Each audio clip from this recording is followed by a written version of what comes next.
Sementara itu terkait laporan dugaan suap Verdi Sambo ke pegawai LPSK, KPK belum menemukan unsur pidana di dalamnya. KPK telah memanggil LPSK dan juga sejumlah pihak terkait dugaan suap Verdi Sambo kepada dua pegawai LPSK. Namun berdasarkan hasil verifikasi, KPK belum menemukan unsur tindak pidana. Juru bicara KPK Ali Fikri menyebut meski belum ada indikasi pidana, KPK tidak menghentikan laporan. Jika ada informasi baru, KPK akan menindaklanjuti kembali kasus ini.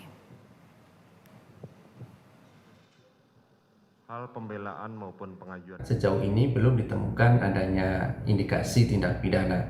KPK juga telah mengundang beberapa pihak diantaranya dari LPSK yang kemudian juga tidak menjadi jelas terkait dengan amplop yang diduga diserahkan.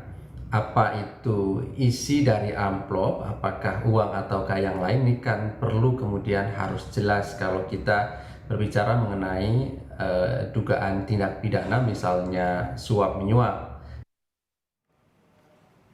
1 bulan setelah kasus pembunuhan Yosua mencuat, tim advokat penegakan hukum dan keadilan atau Tampak melaporkan Verdi Sambo ke KPK.